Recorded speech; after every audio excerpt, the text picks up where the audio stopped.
Postal ব্যালটে উদ্দেশ্য প্রণোদিতভাবে ধানের শীষ প্রতীক যথাযথ জায়গায় রাখা হয়নি বলে অভিযোগ করেছেন বিএনপির স্থায়ী কমিটির সদস্য নজরুল ইসলাম খান।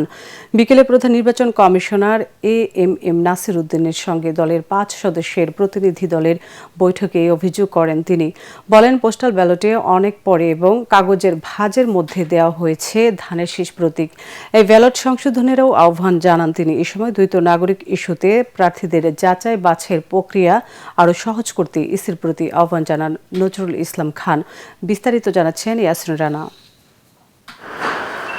প্রধান নির্বাচন কমিশনার এএমএম নাসির উদ্দিনের সাথে দলের স্থায়ী কমিটির সদস্য নজরুল ইসলাম খানের নেতৃত্বে বৈঠক করে বিএনপির ৪ সদস্যের প্রতিনিধি দল। বৈঠকে দ্বৈত নাগরিক ইস্যুতে প্রার্থীদের যাচাই বাছাইয়ের প্রক্রিয়া আরও সহজ করা, লেভেল প্লেইং ফিল্ড, আচরণবিধি সহ নানা ইস্যুতে আলোচনা করা হয়। বৈঠক শেষে ব্রিফিংয়ে নজরুল ইসলাম খান অভিযোগ করেন, পোস্টাল ব্যালটে ধানের শীষ প্রতীক ইচ্ছাকৃতভাবে ব্যালটের ভাঁজের মাঝে দেওয়া হয়েছে। ব্যালট পেপার পাঠানো হয়েছে, সেই ব্যালট পেপারে কেউ মনে করতে পারেন ঘটনাক্রমে, কিন্তু আমরা বলি যে এটা খুব উদ্দেশ্যমূলকভাবে দেশের কয়েকটি রাজনৈতিক দল তাদের নাম এবং প্রতীকটা প্রথম লাইনে দেওয়া হয়েছে, অথচ বিএনপির নাম এবং প্রতীক ঠিক মাঝখানে দেওয়া হয়েছে, যেটা ভাঁজ করলে কাগজটা এটা ভালো করে নজরেই পড়বে না। কোনো দল যেন নির্বাচন থেকে সরে না যায় সে বিষয়ে লেভেল প্লেইং ফিল্ড ঠিক রাখার ব্যবস্থা নিতে ইসির প্রতি আহ্বান জানান তিনি। আমাদের চেয়ারম্যান তিনি উত্তরবঙ্গের কয়েকটি জেলায় সফরের একটা সিদ্ধান্ত নিয়েছিলেন, যে কোনো কারণেই হোক, কারো অনুরোধে হোক আর যেভাবেই হোক, নির্বাচন কমিশন আমাদেরকে অনুরোধ করেছিল এই সফরটা স্থগিত করার জন্য। আমরা সুষ্ঠু নির্বাচনের স্বার্থে এবং সবাই যাতে অংশগ্রহণ করে সরে যাওয়ার সুযোগ না পায়, এগুলো বিবেচনা করে আমরা তাদের অনুরোধ রক্ষা করেছিলাম। ডিসি-এসপিরা বিএনপির পক্ষে কাজ করছে এমন অভিযোগের বিষয়েও জবাব দেন নজরুল ইসলাম খান।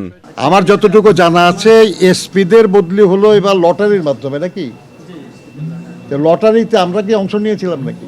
আমার ধারণা আর কি, যেটাও একটা রাজনৈতিক কৌশল, তাদেরই লোকজন বেশি হয়তো বিভিন্ন জায়গায় আছে এবং এই নিয়ে যাতে কেউ অভিযোগ না করে সেজন্য আগেই তারা অন্যদের ব্যাপারে অভিযোগ করছে। অনেক দলের প্রার্থী নির্বাচনের আচরণবিধি ভঙ্গ করলেও ব্যবস্থা নেওয়া হচ্ছে না বলেও ইসির কাছে সুনির্দিষ্ট অভিযোগ জানায় বিএনপি। ধন্যবাদ আপনাদের। আসসালামু আলাইকুম। ইয়াসিন রানা, এটিএন বাংলা, ঢাকা। গণভোটে না বিজয়ী হলে গণ অভ্যুত্থান সম্পূর্ণভাবে ব্যর্থ হবে বলে মন্তব্য করেছেন জাতীয় নাগরিক পার্টির আহ্বায়ক নাহিদ ইসলাম।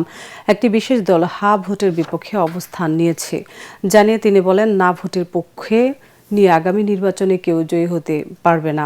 রাজধানীতে এনসিপির ভোটের গাড়ি উদ্বোধন শেষে নাহিদ ইসলাম এসব কথা বলেন।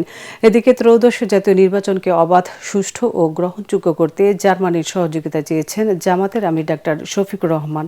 বিস্তারিত জানাচ্ছেন সৈয়দ রিয়াজ। ত্রয়োদশ জাতীয় সংসদ নির্বাচন ও গণভোটে নিজেদের পক্ষে জনসমর্থন বাড়াতে বাংলা মোটর দলীয় কার্যালয়ের সামনের রাস্তায় ভোটের গাড়ি উদ্বোধন করে এনসিপি।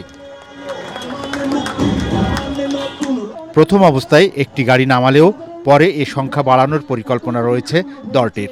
জাতীয় নাগরিক পার্টি গণভোটে হ্যাঁ ভোটকে জয়যুক্ত করার জন্য সংস্কারের মাধ্যমে বাংলাদেশের চলমান ফ্যাসিবাদী ব্যবস্থাকে ভেঙে দেওয়ার জন্য সারা দেশব্যাপী কর্মসূচি হাতে নিয়েছে। তারই একটি অংশ হিসেবে আমাদের এই ভোটের গাড়ি। এ সময় দলটির আহ্বায়ক নাহিদ ইসলাম বলেন, নির্বাচনকে সামনে রেখে বিএনপি জনগণকে ফ্যামিলি কার্ডের লোভ দেখাচ্ছে। গণভোটে বিএনপির অবস্থান না ভোটের পক্ষে বলেও অভিযোগ করেন নাহিদ ইসলাম। যদি আমাদেরকে ভোট আপনারা নাও দেন, কিন্তু অ্যাটলিস্ট হ্যাঁ পক্ষে আপনারা ভোট দিবেন। যদি না জয়যুক্ত হয় তাহলে আসলে আগের ব্যবস্থাতেই থেকে যাবে এবং কোনো ধরনের পরিবর্তনই হবে না এবং গণ অভ্যুত্থান আসলে সম্পূর্ণভাবে ব্যর্থ হবে। এদিকে জামায়াতের আমির ডাক্তার শফিকুর রহমানের সঙ্গে জার্মানির রাষ্ট্রদূত রুডিগার লোটস সৌজন্য সাক্ষাৎ করেন। রাজধানীর বসুন্ধরার কার্যালয়ে এ বৈঠকে ত্রয়োদশ জাতীয় সংসদ নির্বাচনকে অবাধ, সুষ্ঠু ও গ্রহণযোগ্য করতে জার্মানির সহযোগিতা কামনা করেন তিনি। সৈয়দ রিয়াজ, এটিএন বাংলা, ঢাকা। ফেব্রুয়ারিতে সংসদ নির্বাচন ও গণভোটের মাধ্যমে বাংলাদেশের ভবিষ্যৎ নির্ধারণ হবে বলে জানিয়েছেন প্রধান উপদেষ্টা ডক্টর মোহাম্মদ ইউনূস। রাজধানীর একটি হোটেলে দক্ষিণ এশিয়া উচ্চশিক্ষা বিষয়ক সম্মেলনে তিনি বলেন, 12 ফেব্রুয়ারি জাতির জন্য গুরুত্বপূর্ণ একটি দিন।